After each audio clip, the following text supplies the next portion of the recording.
Sorotan lain, Hotman Paris Hutapea jadi pengacara keluarga Asyah Shinta Dewi Hasibuan, perempuan yang tewas terjatuh dari lift Bandara Kuala Namu. Hotman Paris ditunjuk sebagai penasihat hukum keluarga karena pihak keluarga korban akan melayangkan somasi ke 6 perusahaan.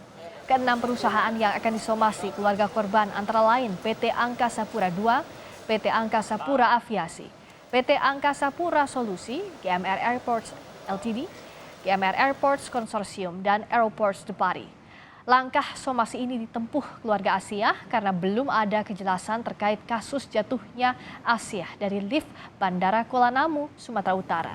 Sampai kini keluarga korban juga belum didatangi oleh pihak bandara, hanya diberikan uang 5 juta rupiah saat pihak bandara menyampaikan ucapan duka cita. Jika langkah somasi ini tidak diindahkan, maka keluarga korban akan meneruskan hal ini ke Bareskrim Polri untuk ditindaklanjuti secara hukum. Dari rekaman CCTV. Tadi pihak keluarga menghimbau bahwa agar secara inisiatif kasus ini dilimpahkan ke Bareskrim Mabes Polri karena ini kan termasuk menyangkut peralatan canggih, pihak-pihak yang terlibat juga pengelola bandara ini kan BOT pengelola bandara itu adalah asing. Itu dikerjasamakan untuk 30 tahun perusahaan India dan Perancis. Jadi itu semua kewenangan dari Bapak Kapolri sama Kabar Eskrim.